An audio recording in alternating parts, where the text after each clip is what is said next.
So Jessica, you can make sure everybody gets in. I want to thank Cody You're the for being best. here.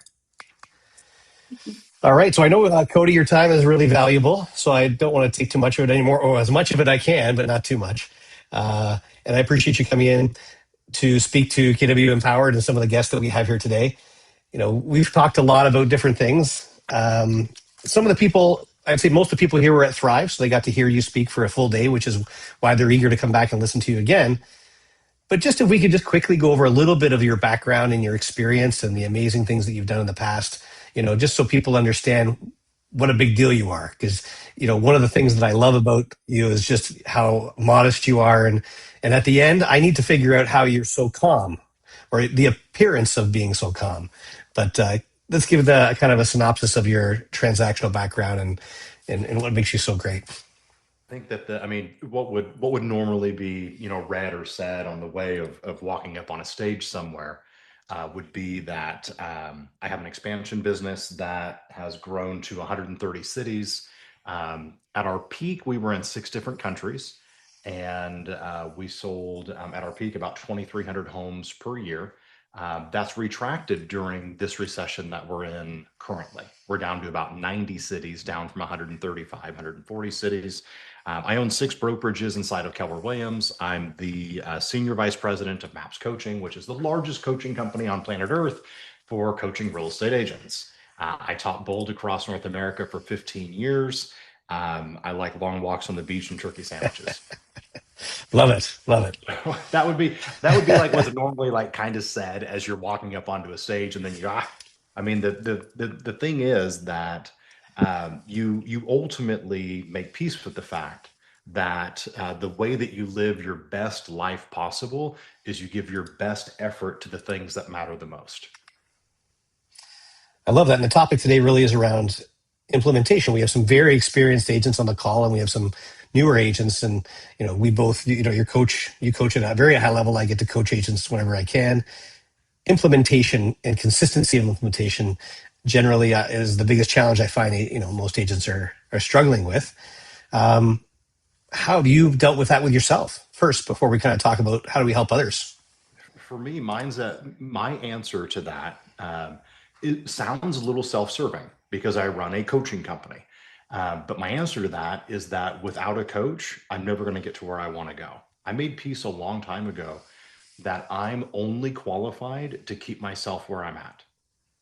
Meaning, if I sell 50 homes a year, there's nothing wrong with selling 50 homes a year. You know how much money you make selling 50 homes a year? If you're good on your expenses and you don't throw your money, you could be rich selling 50 homes a year. And I remember, and I've been in the business for a really long time, 26 years.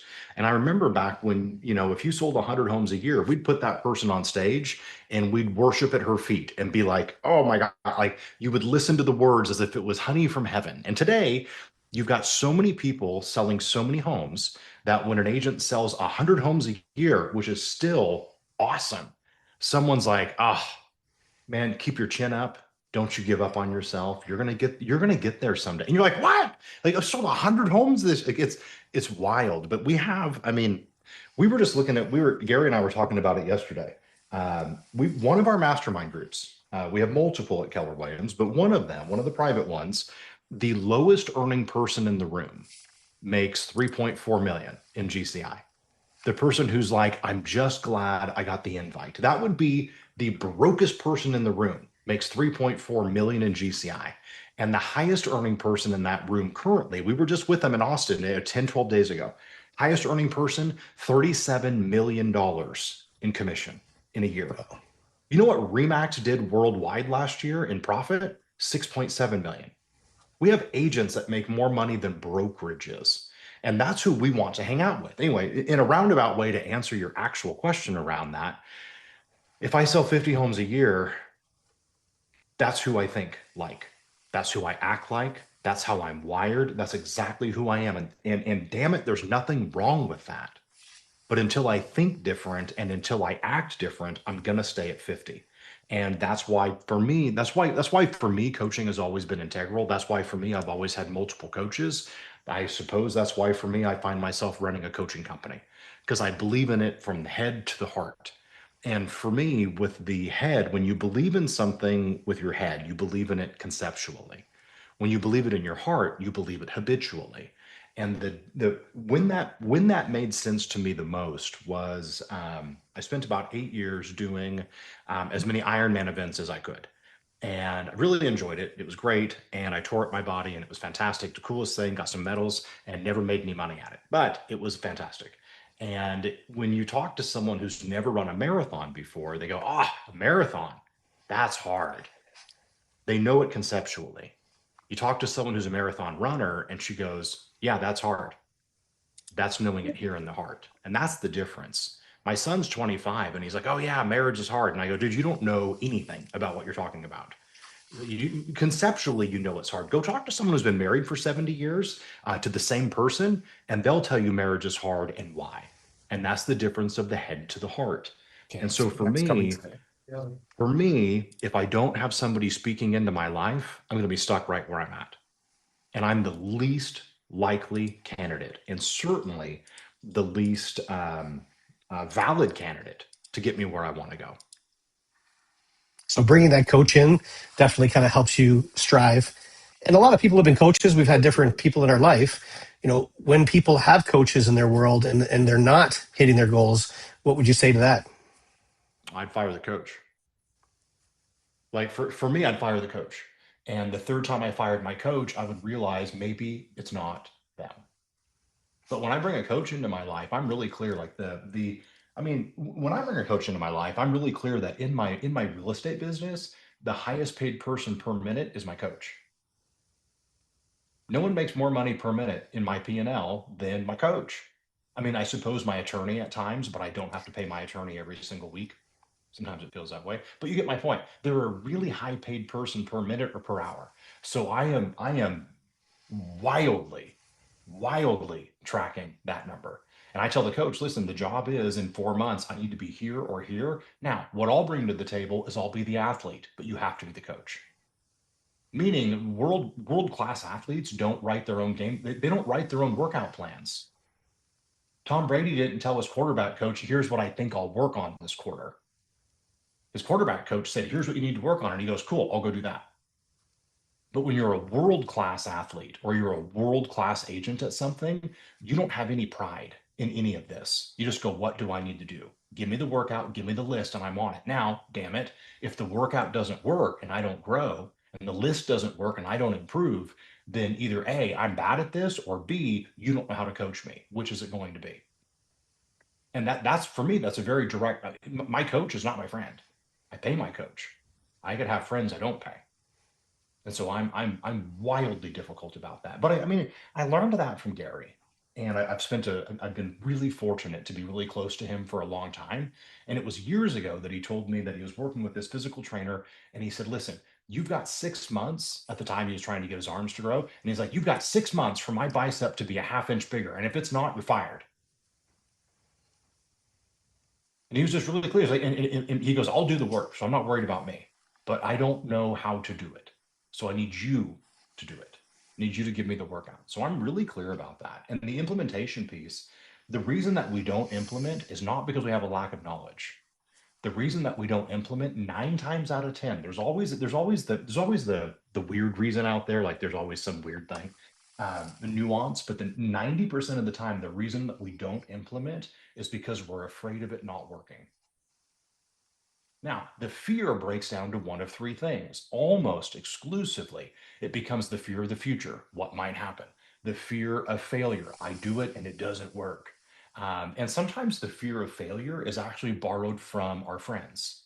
Well, I know so and so agent who did it and it didn't work for her, so maybe it won't work for me. And you're like, you didn't even know what you're talking. You didn't even try it. You didn't even try it. You're literally saying no based on somebody else who's not even you. Ugh. The third, though, which is usually the biggest killer of them all, is the fear of rejection. And the crazy thing is, some of the highest producing people I know have all three of those fears all the time. I've met zero people who don't hold those three fears. What separates the performers or the producers from the non performers or non producers is not whether they have it, they all have it. What separates them for implementation is the ones who feel it and go anyway. They're like, "Ah, I'm scared to death. I'm really worried about them rejecting me." And I'm already on my phone call and I'm already at their door and I'm already talking to them and I'm already doing it. I'm scared to death and I'm doing it. My knees are knocking and I'm doing it. I'm sweating through my shirt and I'm doing it. They have all the same feelings. It's just the low producer that stops when they feel it. The challenge, though, is the lower producer, when it comes to implementation, would like to think that the higher producer doesn't have those feelings.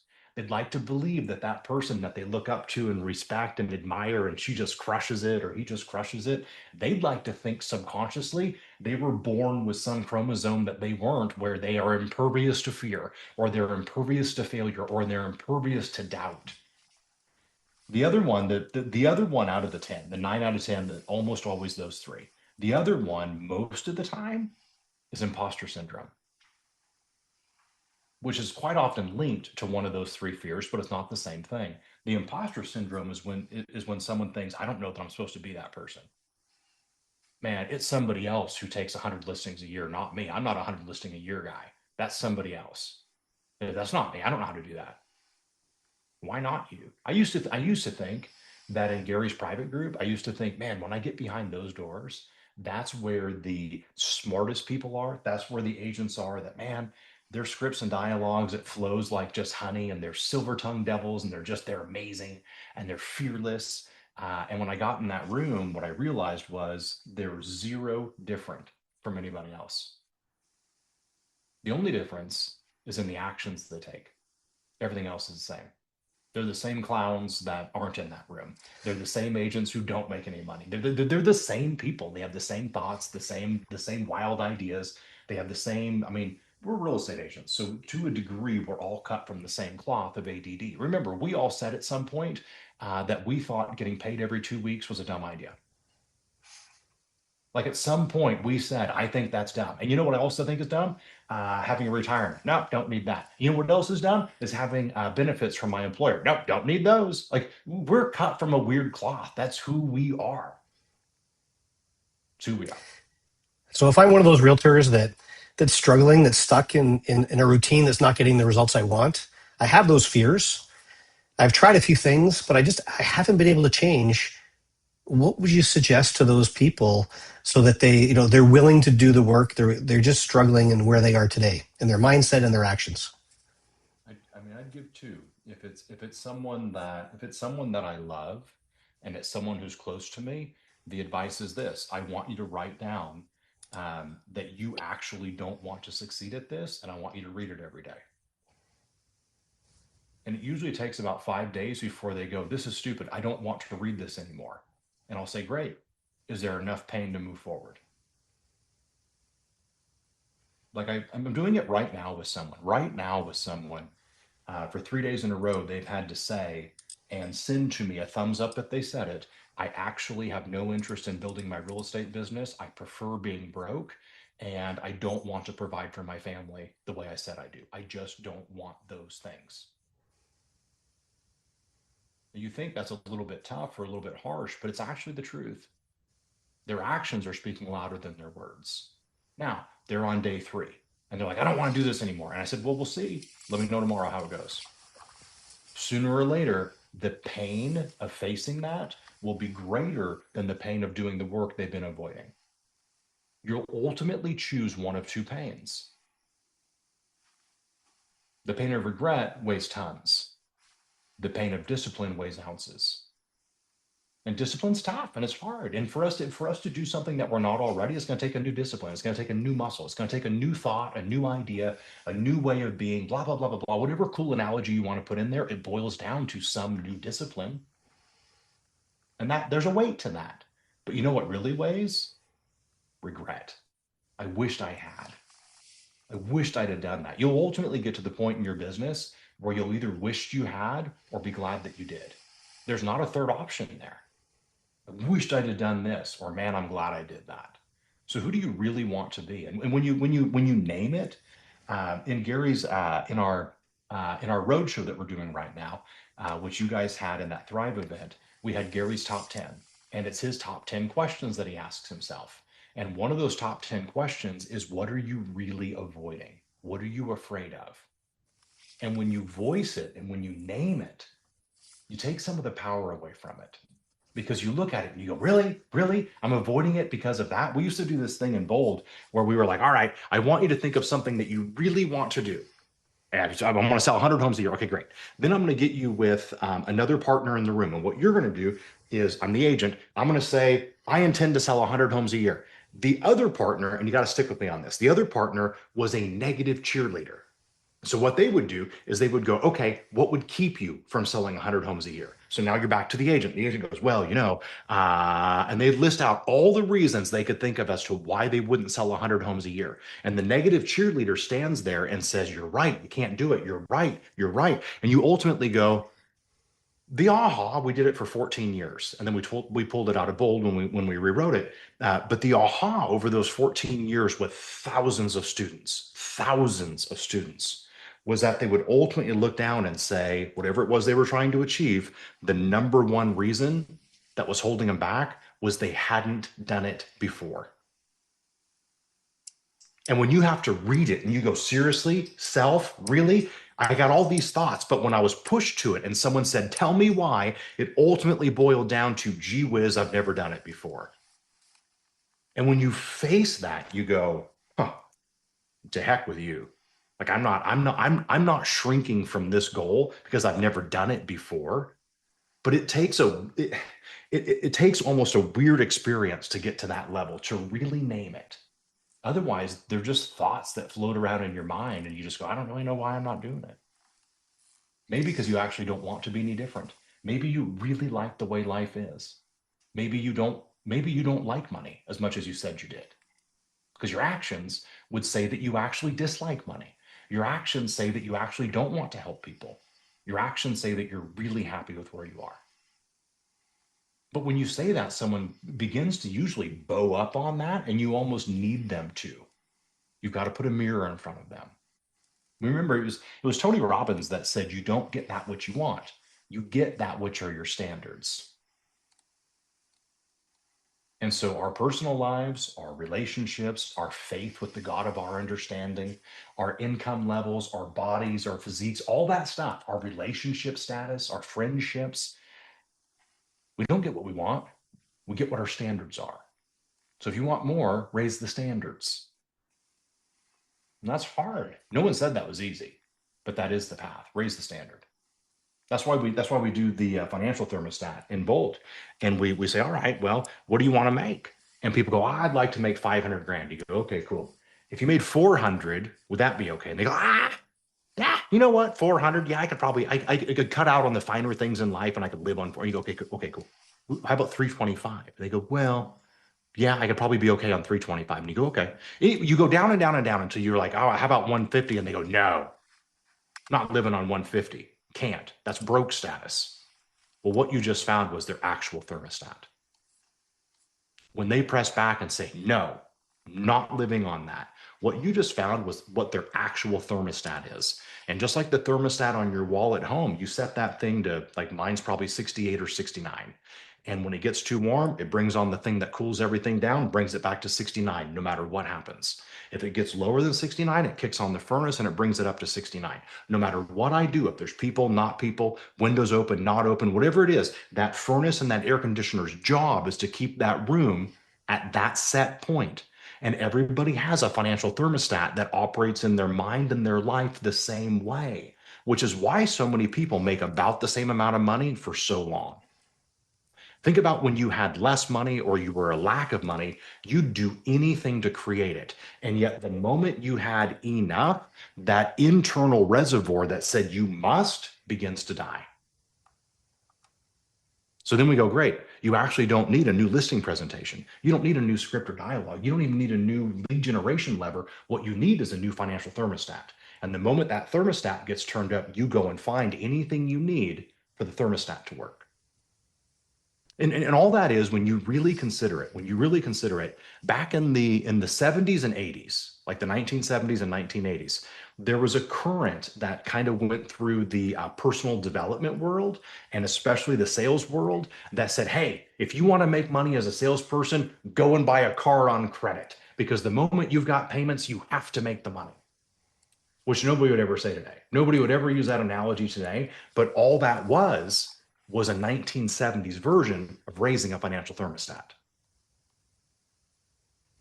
And when you raise that thermostat, then you go, okay, I'm actually willing to do whatever it takes. Everybody gets exactly what they want, but they So don't get what they desire. the real estate market in Toronto is definitely slower than it was in 2022, where volumes are down, Yeah, close to 50%. you're So getting your butts kicked.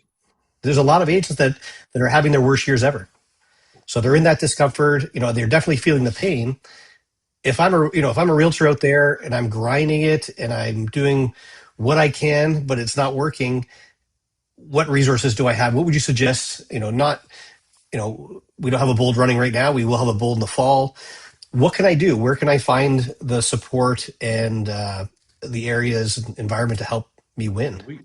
We talk about Canada more than you guys might realize. In our executive committee, we talk about Canada on a regular basis because our friends in Canada are really getting their butts handed to them right now in the real estate market. Even in the US, where we're down across the country in almost all markets. And we've got some markets that are down 20%, 22%. We have a number of markets that are down 40% or almost 50, like San Diego, California. Unit sales are down 50 or 52% from the same time frame 24 months ago. And no matter how positive they are, no matter how they see the world, no matter how much can do attitude they have, for every 10 sales that existed, there is now 5. And that's Similar. just a reality. Now, what you do with it is this. And it's not fun, it's not sexy, and it doesn't feel good. Have to put in more effort. And that's not fun. It's just not fun. I know how much that answer sucks, but there's not a better answer. What used to take 20 contacts a day now might be 40 or 50. I'm coaching somebody right now in Phoenix. I don't get to do very much one-on-one coaching, but I've always got like a few people that I keep real close because it makes me understand what's happening today in the street. I've got a guy in Phoenix right now that's having to do 60 contacts a day. You know how much work it is to make 60 contacts a day? In 2022 and 2023, he was making over $1 million a year at 25 contacts a day. He's on track this year. He's 60 contacts a day. It's May. He's on track this year for about 800,000 in income, which is quite a drop. And there's somebody out there who goes 800 grand in income. Boo hoo. Like most people don't feel bad for that guy. But when you've set your life making $1.2 million or $1.3 million, do you have any idea how bad 800,000 feels? He's actually under financial duress. Now, he also built a lifestyle at $1 million plus. My point, though, is that he's having to make 60 contacts a day, almost triple the effort he was doing for almost 35% less reward. Here's what's going to happen, though. He's going to have a couple of years and he's going to get through them. And for all my friends in Canada, you're going to get your butts handed to you like I am in a bunch of my markets, and then it will change again. And it's not the first time you've had a down market. It's not the first time I've had a down market. And what goes up will come down, and what goes down will come up. It's just a matter of it's a season. It's not a lifetime. Feels like one when you're in it, though, but it's just a season. So here's what this kid's doing. His name's Eric. Eric right now was jumping at a certain level, doing 25 contacts. And by the way, 25 contacts a day is wildly more than most agents make. So he's already doing way more than most.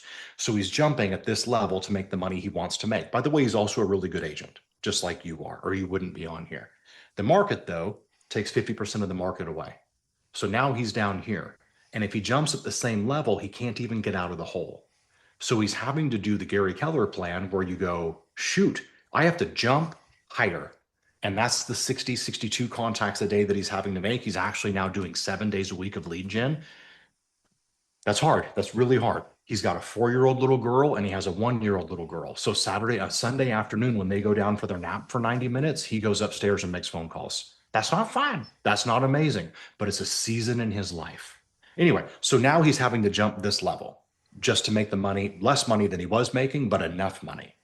Here's what's going to happen. That market's going to come back like it always does, and he's jumping at this level. Do you see where I'm going with this? It's exactly what Gary Keller did in 1994. In 1994, his wife had left him. You heard the sob story. His business partner had come to him and said, listen, I need to sell you my shares. Gary had to go find the money. Then at the same time, Remax comes to town and hires 8 of his top 10 agents. It sucked. Like, it sounds like a country music song. He lost his dog. He lost his dog in the divorce. All the bad shit happened. And he looked down and said, I either quit or I learn how to jump higher. At the same time, and this is the part of the story he rarely tells, his health was in the toilet. He had a debilitating health problem that kills most people, that for most people, when left unhandled, leads to suicide. And he said, I have to learn how to jump higher. Now, when that market turned around again and things turned around again and things got better again, Gary knew how to jump this tall. You're going to look back on these years when the market's hard for you in 5 years or 10 years, and you'll be glad you did or wished you had. You will forget how hard it was. That doesn't make it feel better when you're in it, though. I totally get it. But Well, I know we have a lot of you're agents. going to make it. We have a lot of agents on the call. I know that you like to be very interactive with the agents, and you wanted to chat with them to kind of see what they wanted to get out of this. So why don't we ask that question now? Let's go. I'm going to open the chat on my side, and I'm happy to be here. This is my pleasure to spend some time with you. Anything that you want me to speak to, or if I can't, I'll be really sure to be like, I can't speak to that, or I don't know an answer to that, or I don't know. But I spend almost all of my time with the top agents in the country and around North America. So the top agents in Canada, the top agents in America. I don't spend as much time with the top agents around the rest of the world, just a little bit. But I spend all my time with the top people. So if there's something I can answer or say, so and so's doing it this way or that way, and I'm happy to. Well, I'll open it up while everybody's kind of getting ready for their questions. If I'm an agent who knows how to sell, I've worked with clients for years. I know how to make a client experience amazing, but I haven't really built a business. I don't have systems or models, which a lot of times the last 10 years in our market, if you worked really hard, you could make a good living. You didn't need to build a business. Yeah. So if I'm one of those agents, what would you suggest is the first thing that I need to focus on as far as a system that I may not have been building up until now? Here's the 3 things that we would say in Gary's mastermind. Number 1 is the database system. And most of us don't have an extraordinary database system. But when you have an extraordinary database system, you look down and go, okay, cool. Number 1, it constantly grows, whether it's 1 a day or 2 a week, whatever it is, right? It doesn't really matter as long as you eventually get there. Number 2, in the database system, if we stick on that one for a second, is what are the workflows for the touch systems? How good are the touch systems? The third one is, if you were to stop touching your database, would they call you and say, hey, you took me off your list. Why'd you quit communicating with me? Which, when you ask the question that way, you realize how much pressure there is on how good your touches are. For most real estate agents, if we quit sending out most don't send any, but let's assume you sent out touches. For most, when they stop sending them out, ain't no client calling, maybe your mom, ain't no client calling and saying, hey, you used to email me stuff or send me stuff. Where did it go? In other words, your stuff has to be so good that somebody would complain if they stopped getting it. Do you realize how hard that is? That's a difficult task. Like, if what you're sending is, hey, let me know when it's time to buy or sell, no one's calling you and saying, how come you quit sending me stuff? If you remember, when I was there for Thrive, I talked about how many of our top agents in North America have moved a lot of their touch system to be centered around what the home needs or what their home should need, and then also including some type of discount for the work. So if you need a new roof, I got a roof guy, it's 20% off. I've taken care of 20% of the bill. You need Christmas lights at Christmas time, I got 2 Christmas light installers, it's 20%. You get my point. You get 50, 60 touches a year that every time they get a touch from you, they're trained that it's something helpful for their home and there's a discount. No one says, take me off that list. No one says, I can't believe you sent me that. But if you're going to send out your Santa Fe chicken soup recipe, nobody cares. That stuff worked in the 90s because anything worked and nothing didn't. Doesn't work anymore. The bar you and I have to jump over for a consumer to want to open your stuff is intense. But just look at it. What does it take for you to open something and read it? You're not impressed with junk. You look in your email and you're like, you don't even open it. You don't care. And so your consumer is no different, no different. The second piece, and by the way, the whole database is your business thing. We're doing one right now in San Diego, and the agent wants to sell their business. We're helping them do it. and we're helping walk them through evaluating it. We have found two potential buyers for the agent. Their business, without giving you anything that I can't, is valued somewhere between 2.2 and 2.8 million. Both buyers are willing to put about 30% down on the business and then the rest on terms with a 5-year balloon payment. When we say your database is your business and your business is your database, it's not a cliche little saying. We actually sell these companies. We actually help people sell them. It's a really big deal. There's another agent business right now that I could tell you about that's on as well as for sale. And there's two buyers. Sorry, for that one, there's three buyers that we're working with. And that one's going to sell for about $5 million. There's another agent business right now that could sell. There's an LOI on it. And I can't tell you the amount, but I can tell you that it's over $70 million for an agent business. So when we say things like your database is your business, it's not like a cute saying. The only way to get there is, does your database get bigger every day? And does your database want to hear from you? Is there value in that? All three of those have wicked database businesses. The second piece is, what's your workflow for communication with your client so that you always have a referral? And that one's tough. Like, what's your workflow so you always get a referral? The way that Mike Hicks does it in Post Falls, Idaho. And if you don't know Mike, he's the nicest guy. He looks like the grandfather that you wished you had that you didn't get. Like, he's that guy. He's the nicest guy. His team sells about 750 units a year in Post Falls, small town. That's impressive. That's impressive. The more impressive thing is that 80% of those 750 units are referral. That's wildly impressive. Now, I'm not impressed when an agent goes, hey, 80% of my deals are referral. I go, cool, that's awesome. How many units? And when they sold 7 units last year, no offense, like that's not a duplicatable business system. That's just, you sold some homes to friends and family. Congratulations. It's not a business. When Mike Hicks sells whatever 80 something percent of 750 is by referral, you go, tell me what you do.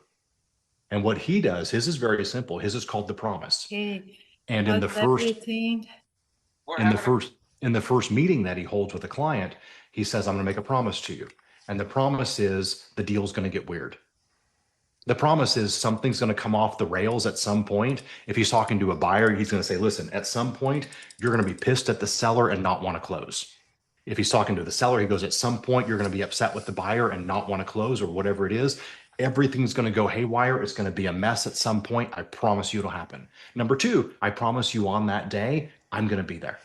And I promise you on that day, we're going to lock arms and we're going to walk through it together. If we need to come out of the deal and go find another home to buy, this is how he future paces buyers to work with him and not with the house. If we have to come out of the deal and go find another home, no problem. I'll start over. It's okay. I'll do it 100 times until you get the one that you want. And when he's talking to the seller, he goes, if we have to go back on the market and find a new buyer, then we'll go back on the market and find we'll start all over. It's okay. I have no problem with any of that. I'll be there on that day. And the only way we know that we've kept our promise and given you world-class service, the only way to measure it is if you trust us with your friends and family before we close. In other words, what we call that in my industry is we call that a referral. It's where you refer me to a friend or a family member and you go, listen, Mike is so amazing. You better work with Mike. At some time between now and when you find a home or sell your home, you're going to know someone who wants to buy or sell. Can I count on you that you'll send my name to them? Now, what he does, if you'll notice, he just explained what referral meant. Most agents don't. Most agents just go referral. Now, everybody on this screen, we all know how amazing referrals are, and you don't have to explain anything to each other. We all get it. But your consumer doesn't know what referral means. For most consumers, you know what referral means to them? It's not amazing business. For most consumers, referral is what they have to go get when they need a certain doctor or a surgery or a procedure to be done, and they have to get another doctor or dentist to refer them so they can get insurance to deal with it. So for the typical consumer, unless they're in sales, referral is not a good thing. And most of us as agents, we overlook that. So Mike takes the time to explain it to him. Then here's what he does. He has a giant board in his office and he shows him a picture of it. And on the board, he has all of the names of his clients. And he has about 8 different buckets that he's tracking, commitment dates, closing dates. the home inspection dates, negotiation dates, all that stuff. And one of them is referral. And he says, I'm going to check on this between now and closing. If we don't put a check mark in here, I'm going to call you and ask you what we've done wrong. And they go, okay. Now, fast forward, it's 2 months later. Mike calls and says, hey guys, I needed to know where we've dropped the ball. I don't ever want to do this again. I don't want to make this mistake. They go, what? You guys, you've been great. And he goes, oh, I was so worried. I was looking at the tracker and we haven't seen our referral yet from you. So I assumed we had completely dropped the ball. In that moment, what do you think happens for that consumer? They want to go get a Immediately, referral. dude, they're like going to work to find that guy a referral. Now, it doesn't work perfect, but Mike will tell you that that's the number one reason that 80% of his 750 units are referral. It's an easy system. We call it the promise. Anybody on here could go and duplicate that. If you go to YouTube and type in Mike Hicks, Hicks, the promise, it'll come right up. I haven't looked at it for a few months, but it came right up for years and years and years. He originally filmed that in a mastermind group with Gary in like 2018 or 2019. But that's an easy one, that you're already doing those deals. And all of it, I mean, if you did 10 last year and you got a referral from 80%, well, that's 8 more units. Your challenge is, as much as the market is down, and it's down, there's no sugarcoating that. There's no nice way to see it. It's a reality. Remember, at Thrive, though, we spent the whole first hour talking about the market being down. And I said, cool, it's down. Great, perfect, great. Now, what in the world do you go do? You might use that play. All right. How are top agents getting new clients? Top agents always are doing it the same way. They've got the same four, we call it the big four. Top agents have the big four buckets of where their deals come from. For the majority of top agents, number one and number two is repeat and referral, almost 100% of the time. Number three and number four is where you kind of take a detour. And for some top agents, number three is internet lead generation. For some top agents, number three today is becoming AI. That's much newer, but it's happening. We got Patrick Ferry, who's one of our coaches at MAPS, and he's got, what did he tell me yesterday? He's got 6 clients now, or 7 clients now, but it's under 10. He's got 6 or 7 clients now that are working their 10th plus transaction directly from AI. You know how big of a deal that is? Now, 10 transactions from a source doesn't make me excited, but 10 transactions from a source like AI, which has not been around for very long, makes me wildly excited. If he can get 10 from AI, we can get 100 from AI. But they're focusing on GEO, the generative engine optimization, which we talked about during Thrive for a couple of minutes. But the top ones are almost always the same, referrals and repeats, which is really good if you have a giant database. If you don't have a giant database, referral and repeat is pretty much, it's pretty dry. If you got a database of 50 people, you're not going to have a ton of referrals out of that. But you said top agent. Top agents have a large database. Now, if you don't have a large database, then you have a couple of options. Geographic farming is back. We've got a guy right now in Phoenix that is geographic farming, and he's back to doing 1 or 2 units a week from geographic farming. We got somebody in Houston doing the same thing. Geo farming never died, but it took this big dip about 2018 or 19 to about 24. It stopped producing as well. So unless you were like sending out tens of thousands a month, and you had been for a long time, it kind of lost its luster, but it's back. It's absolutely back. Internet lead generation never died. It did get more expensive though. Like right now in North America, the average cost per lead acquisition for PPC, pay-per-click, the AdWord cost per lead, CPL, in North America ranges today between 25 and 35 bucks a registration. It's really expensive. And that's for someone to say Donald Duck and you're like, damn you, Donald Duck, I just spent 32 bucks to get that. It's expensive. Now, when I'm coaching people and they're out there looking for new business because they're coming from scarcity and they just want, like, they're starving to find that client that they can work with to buy, sell, or invest. Often they're missing all the relationships that they could be adding to their database. So they could be growing their database consistently over time. How do you help people make sure they're not missing all the relationships that are going to be their future business 6, 12, 18 months in the future when they're looking just for the today business? Remember, you lead generate for 2 reasons. I look at it this way. I'm a very simple thinker. I've got 2 hands and I've got 2 reasons to lead generate. On one hand, I'm lead generating and prospecting to find a sale right now. because I need a sale right now. Newsflash, Scooter, I've got bills next month. I need to sell something right now. So on one hand, I need a right now sale. On the other hand, I need a business later that I can get right now sales from, but I need to fill both hands almost at the same time. So the way I like to think of it is this way. Lead generation finds a sale. Lead follow-up finds a business. Said differently, lead gen builds a sale, but I can't retire on a sale, so I need a whole lot more of them. Lead follow-up builds a business. I've got to do one to get to the other. So for me, every time I make a contact or I talk with somebody and I build that database, I mean, if you want to be rich in, I don't know how to make you rich in 5 months, but I know how to make you rich in 5 years. The easiest way to be rich in 5 years is to not go to bed a single day after today without adding 2 people to your database. That's the easiest way to be rich in 5 years. It's the easiest way to do it. If you did that, and you looked at business days, I mean, I don't know, if you assume you took 2 days off every week and maybe some holidays and blah blah blah blah blah, all of a sudden you look down and go, okay, we'll call it 200 working days a year. If you worked 200 days a year and added 2 people to your database, it's 400 people a year. In 5 years from now, how many is that? That's 2,000 humans. Did you know that to this day in Gary's mastermind group, when the MREA book was written in 2003, the average size of a database for a real estate agent who made $1 million back then was 2,000 people. Did you know today we test the number because we don't care what it is. We just want to report the news. We find people occasionally who make $1 million a year and their database is 500, 700, 800. Very few have a database of less than 500. Precious few. There's a few, but their average sales price is $9 million. So unless you're going to move to that place, who cares? Like, you're kind of hosed anyway. If you live in a normal place like I do, that's not your average client. A friend of mine in California, his average sales price is 12 million.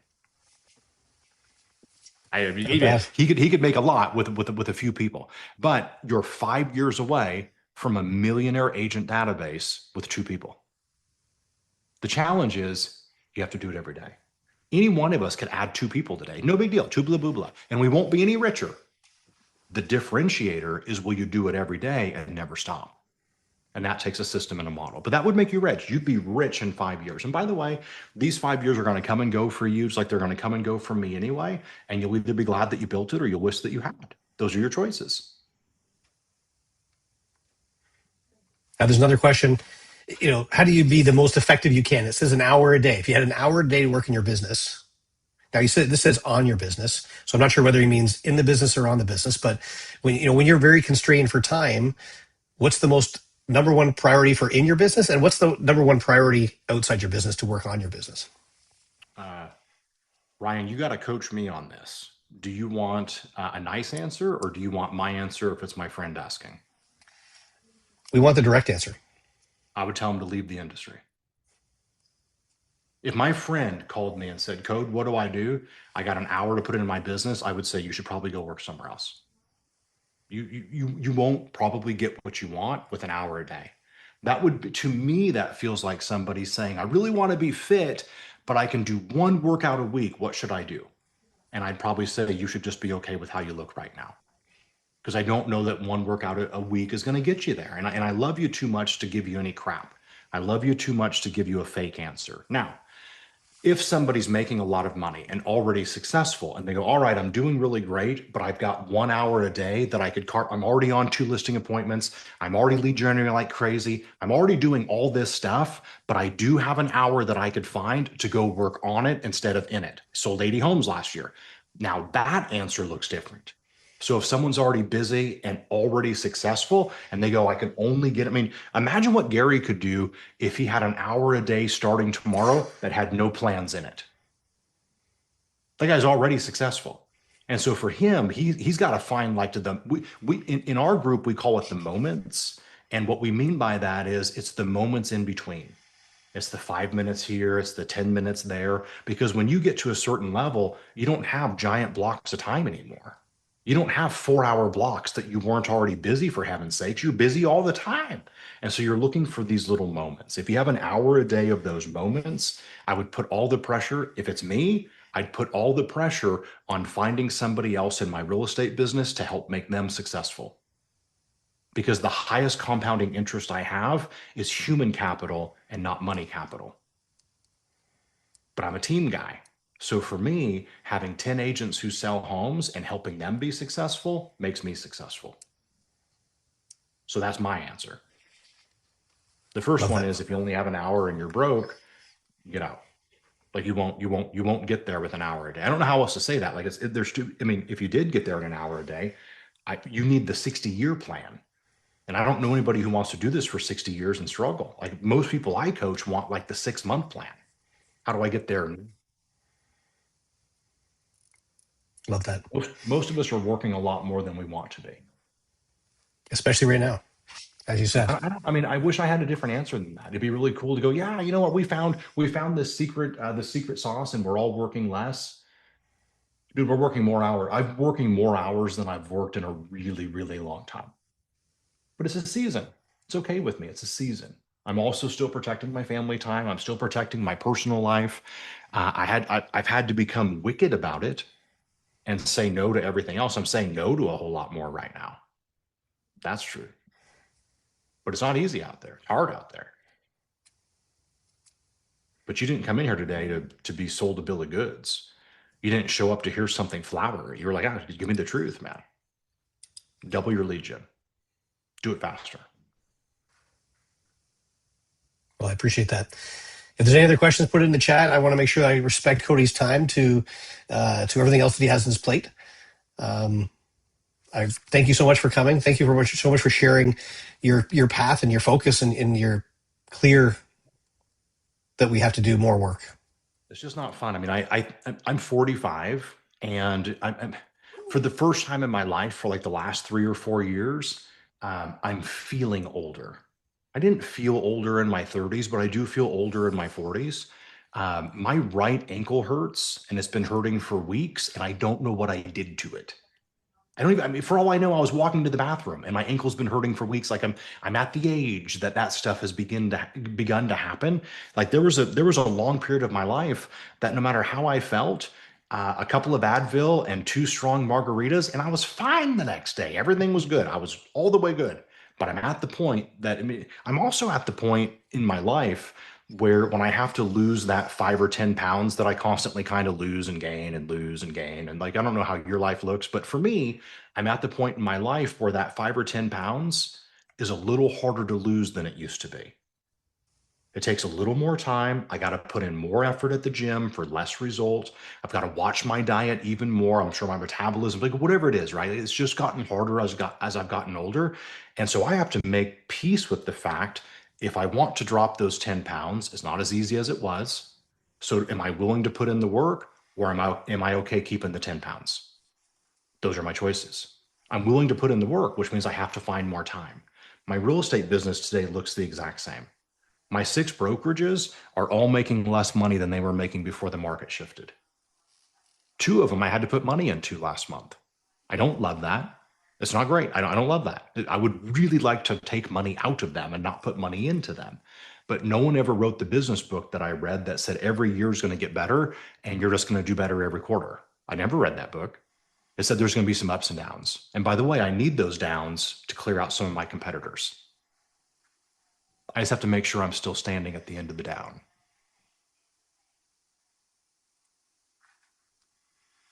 If you were looking for a pep talk, I probably did a terrible job of a pep talk. No, I think this is what people need to hear. This is the pep talk people need to hear. There was another message. Make them This is feel the pain. better. It sucks. It's really hard. Make them feel better. Like, I don't know how. I can make them richer. And when they get richer, they'll feel better. That part I got. I can make them richer. I can do that. Well, I liked how you said, you need to get into enough pain that you're willing to do the things that you're avoiding.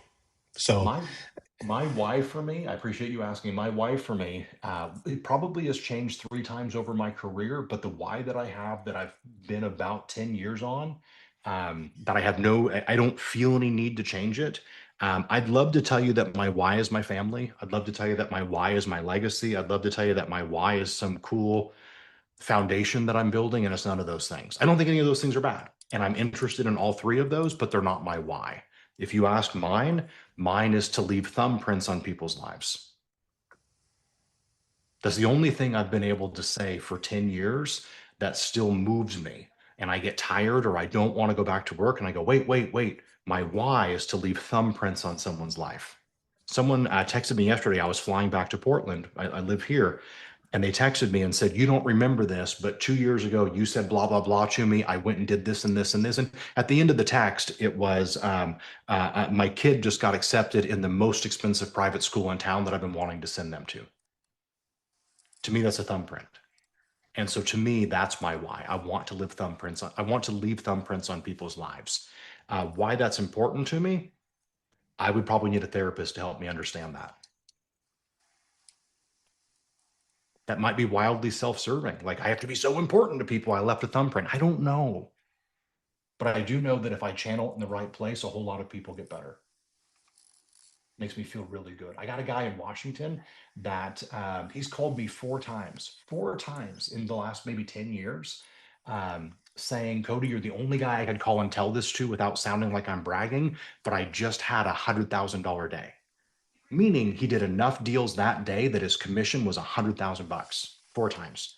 I remember the first time he called me and told me, he was like, "Hey, you told me this was gonna," I had coached him a long time ago. He said, "You told me this was gonna happen, and it finally happened." And I was like, "Dude, I'm giving you a standing ovation. I love this." And I've loved the next three times he's called as well.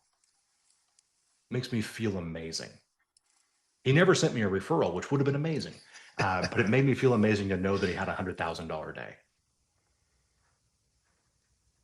Well, for whatever reason, that's your why. I appreciate it because that's what has you here today, putting thumbprints on everybody on the call. So thank you so much. I think for me, yeah, I appreciate the question.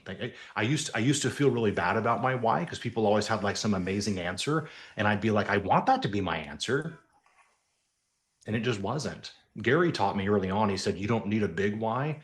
You need a whole bunch of little whys, and that will lead you to a big why. He goes, there's nothing wrong with your big why simply being checking all the boxes of these 20 little whys. And man, that spoke right to my heart because I used to have like why envy, where I was like, man, these people all have these amazing answers, and my answer kind of sucks. I'd like to lose 10 pounds and not be broke. Like, and it didn't feel amazing. Like it wasn't heavy. So, all right, everybody. If we're not connected on Instagram, I'd love to connect with you there. It's an easy place to keep in touch with people and build relationship. I'm Cody Gibson 1 on Instagram. Thank you for your time, sir. Thank you. Appreciate it. Thank you, Ryan. It was good to see your face. You too. Bye, guys.